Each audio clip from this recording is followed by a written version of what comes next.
பார்க்கிறேன் என் கால்கள் ஓய்ந்ததே காணாமலே இவ்வேளையில் என் நாவல் தீரும்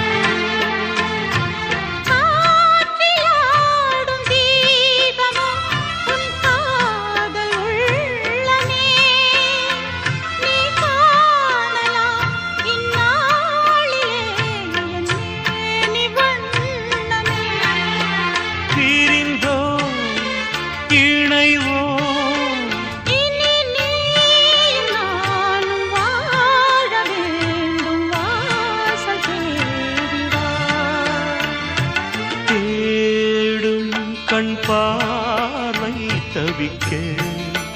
துடிக்க